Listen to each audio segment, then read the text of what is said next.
Okay, welcome back. This is part 5. We finally made it to the part 5 of this series. It's been absolutely fascinating so far. I'm here with Lydia Machova. Yeah, that's my nice pronunciation. Thank you. And people struggle with it a lot. It's a Slovak name, so yeah, I'm continuing the struggle over here. We have covered all things language learning. It's been a really fascinating overview of the most important parts of language learning. And I think a lot of the things that we've covered are going to come as a surprise to people. Let's briefly recap what we talked about. So part 1, the importance of motivation and, sorry, not motivation, mindset. The mindset and attitude moving into starting learning a new language. Part 2, we talked about prioritizing and time. In part 3, we talked about how to actually learn, what content and what activities to use. Part 4, we looked at speaking and when to start speaking. So what else is left? What is the final key to the final piece of the puzzle? Well, it's a big question of how do you keep this system, whatever has worked for you, long enough to actually see some results, and especially how do you make sure you get to the result of really speaking the language fluently? Because it's nice to know that you should listen to podcasts and watch series and practice speaking, but is this doable long term? What is the system in learning? Because I think many people fail at that, don't they? Yeah. Like they do something useful, very efficient, but for a month. And the question is, so how long do I have to do this till I get there? Well, yeah. So how long do you have to do it until you get there? What's the answer? I know that most polyglots will not give you an answer or a number of hours, but I like to give a number of hours, even though it's not. It depends on a lot of variables. Of course, it depends on what your mother tongue is, how many other languages you speak, what language families they belong to, what language family you're learning now, etc., etc. But if we take like a European or a person speaking a European language, which means English, German, French, Spanish, etc., trying to learn another foreign language which is in the European context, then I would say that it takes about 500 hours till you get to a comfortable fluency level, which is for me a B2 level, where you can use the language freely and you will not forget it easily, let's say. 500 hours. Okay. So that's a good starting point. I imagine you want to give a few caveats there and to contextualize that a bit. So let's start with the concept of 500 hours. So what does that look like in terms of months and years, first of all? And then what are the different things you need to take into account with that number? Right. So to give people a clue of what it really means, because 500 is like, what does that really mean? In my case, I learn a new language every 2 years. And so it takes me about 2 years to learn a language, but I have a lot of breaks in between. So let's say it's about 1.5 years of intensive language contact. By intensive, I mean 1 hour a day. I hardly ever learn more than 1 hour a day. So if I do that, that kind of brings me to roughly 500 hours. Again, roughly, because do you count when you just listen to something like you were not concentrated, but it was in the background? Does that count? And there's a lot of variables how to interpret it. But this number, by the way, is not something that I just came up with. I asked Vlad Shkulteti. I suppose you know him from the polyglot community. Sure. He has he's a Slovak guy, has a famous video speaking a lot of languages on a really good level. And he told me that when he wanted to learn Russian very fast, like he only had 3 months before he applied for some university studies or something. He learned it in 3 months, but he spent about 6 to 8 hours with it every day.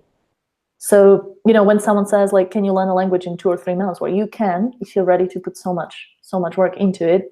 And that brings us to about 500 hours. So I believe this is a nice number just to have a rough idea, so that people don't expect that this will happen after 50 hours of learning. I don't know anyone who would learn a language really comfortably, fluently in 50 hours. Okay, so 500 hours, and we're talking about 1 hour a day, taking us 2 years to get up to a comfortable fluency level. With breaks, not like every single day for 2 years in a row. That would be crazy. Then how would that change then with the linguistic distance of the language that you're learning? because I mean, I'm guessing that from Slovak to Russian, in the case of Vlad, there's some, you know, you've got some crossover there with those Sure. languages. Yeah. Similarly, like with my Italian project this summer, there's a certain amount of crossover from English. You know, it's not like you're not learning Martian. You know, it's Right. You've got some pre-existing context there. How do you think that number scales to learning very, very different languages? So, for example, English and Mandarin Chinese, or French and Mongolian. Well, I guess you're the right person to answer that question. Because you have experience learning such languages. I've only learned European languages so far and Swahili, which is not so extremely difficult. Like, it's very different, but it's not impossible to learn. Like, I don't know. How do you feel it changes Chinese? Well, I would say it changes significantly. I mean, just to take Chinese as an example, you know, you've got thousands and thousands of characters to learn. You know, Right. and I know you don't necessarily have to learn to read and write Chinese in order to speak fluently.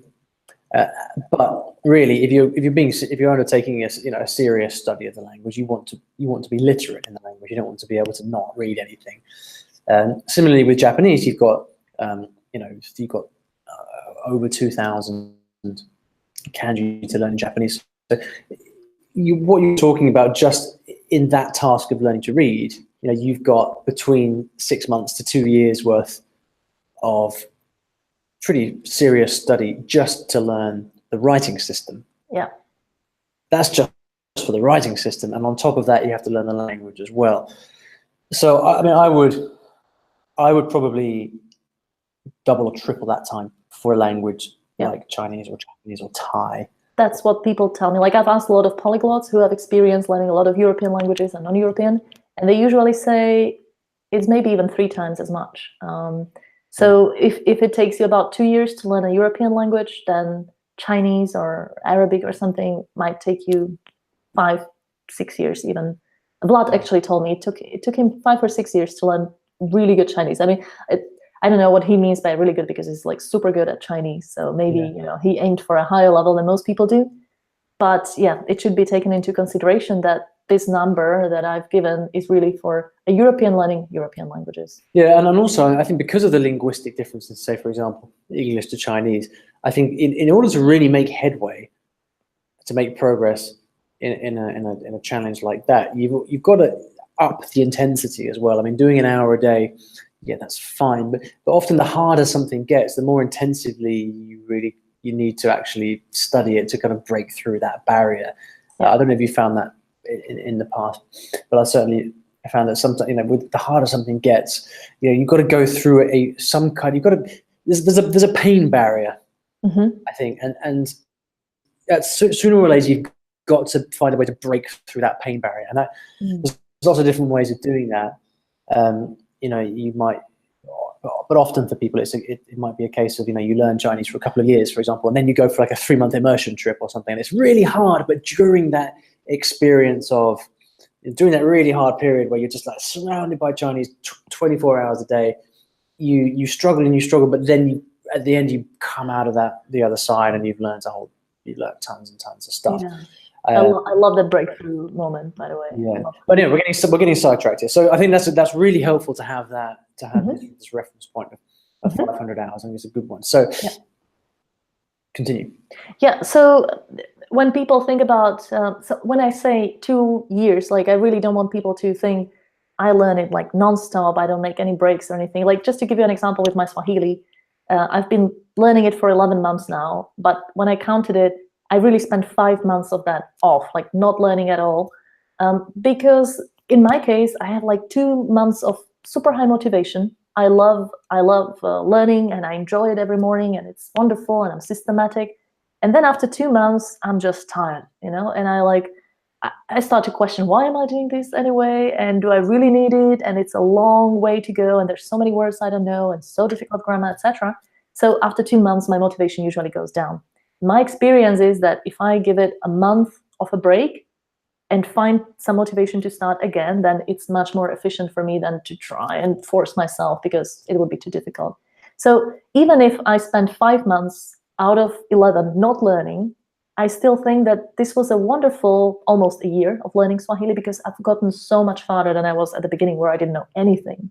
So I wanted to mention this, because to learn a language for 2 years doesn't mean you do it every single day, every week of the year. It's okay to take breaks. You find that you plan your breaks, or do you just let your inspiration guide you? And then No. if you let your inspiration, so you just... No, I go with the flow. So if I didn't feel like I needed a break, I would like to continue. I don't think the breaks are like should be planned, because especially if you are like high on motivation, I think you shouldn't stop yourself just because, oh, this is supposed to be a break. So then if you do just go with the flow, how do you avoid like stopping for a while and then never starting again? That's the thing. So before I stop in my regular system, I usually make plans for 2 months. I think a 2-month period has proven in my case to be very like the perfect time, because it's not too much. Like I can still ride on that motivation wave, and it gets me somewhere. But before I get to the break period where I say, okay, now this is really too much of work stuff or something else, I need to concentrate, I need to prioritize, I give myself a starting point before I start a break. And I think this is quite important. So I say, okay, I'm going to take a week off, but I'm starting next Monday. Or, okay, I'm going to take it, till Christmas, or, something like that. And on Christmas Eve, I'm going to start learning again. And I think if you don't have that starting point, if you don't put it in your calendar, then it's so difficult to decide on that day, okay, today I feel like learning. Because after a break, I never feel like learning. I don't feel motivated. I don't feel excited about it. I even hate it at some points. But the moment I start doing it systematically, it improves always. And when I go like regularly, every day a little bit, the third day I'm like, ooh, let's learn some Swahili. So that's how it works for me. How do you have it with motivation? Yeah, I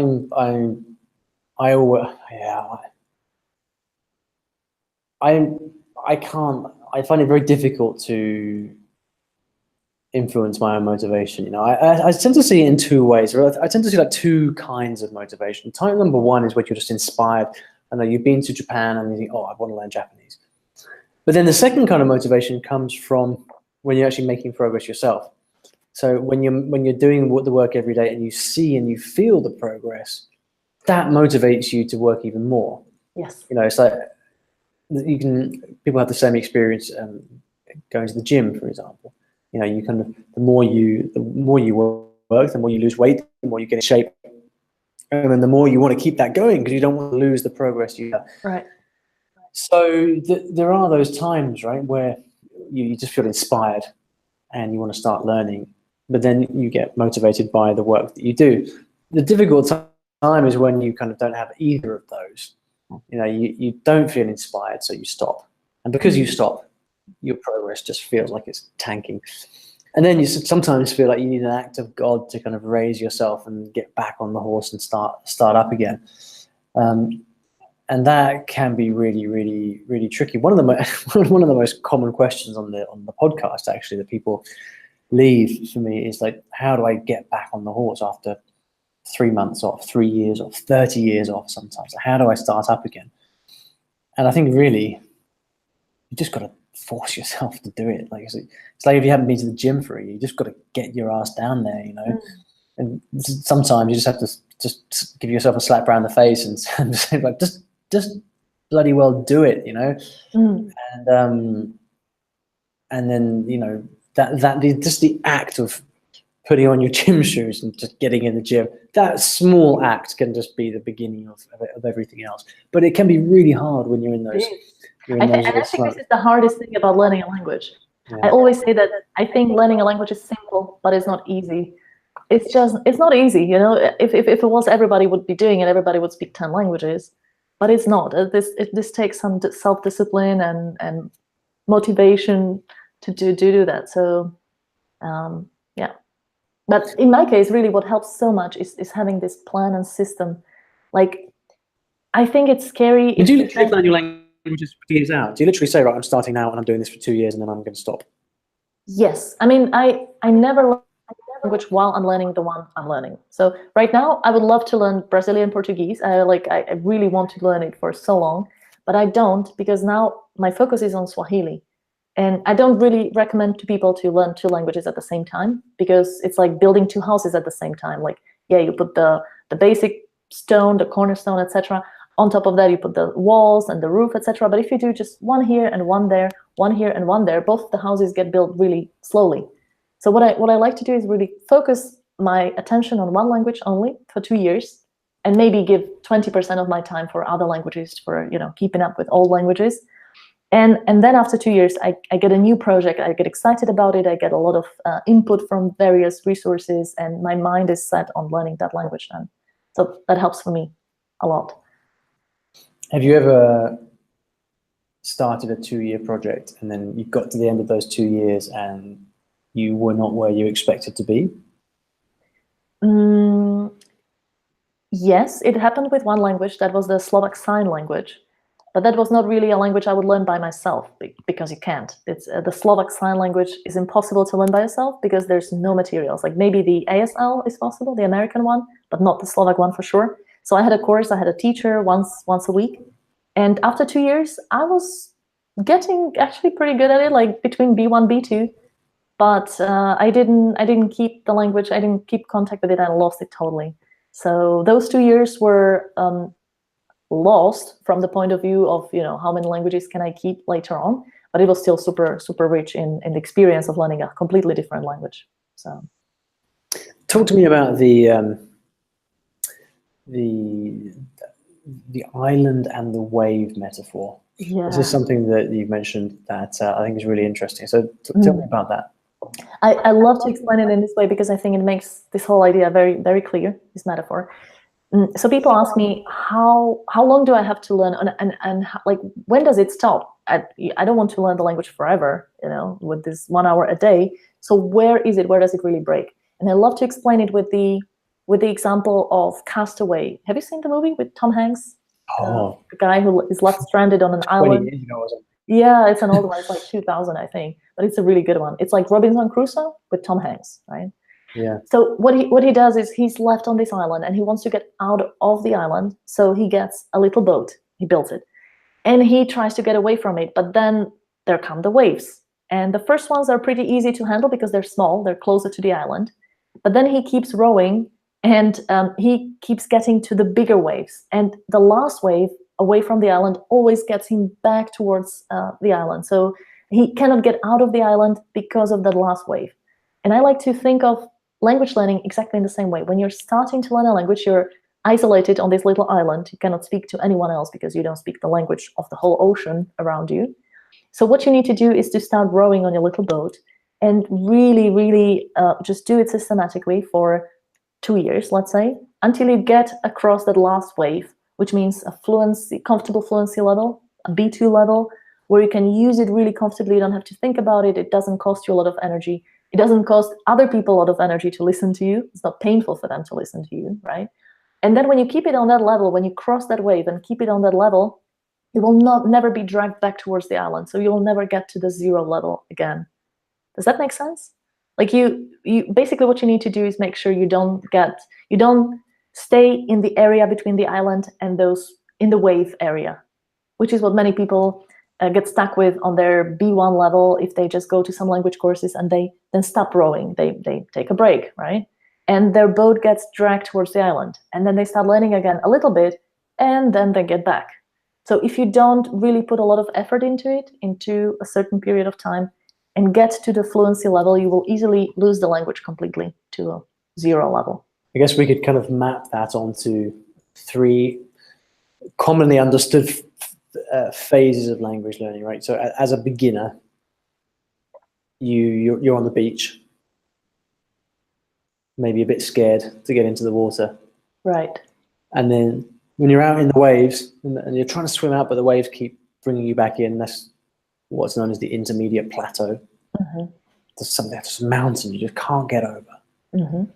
And then finally, when you break through the surf and you're out into the ocean, that's where you've passed the plateau and you're onto this kind of B2 level, which all polyglots I've ever spoken to have defined as the moment where, if you reach that B2 level, a real B2 level, which is not a certificate from a language school B2 level. Yeah, B2 level being I mean, what the parallels would be kind of upper intermediate. I like to describe B2 as the stage where you can go to the pub with somebody and have a fun conversation without wanting to leave.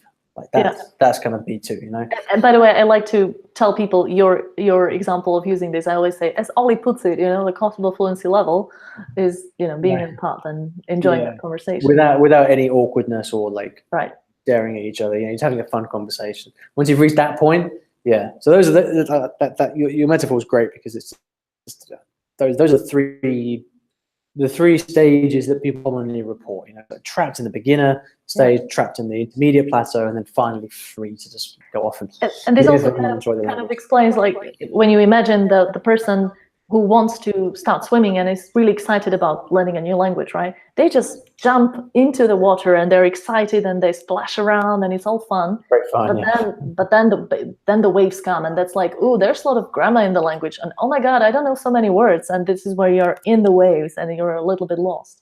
But all it takes is just not look at the last wave, which is like coming onto you, but just keep rowing patiently and you'll get there. Then you get out.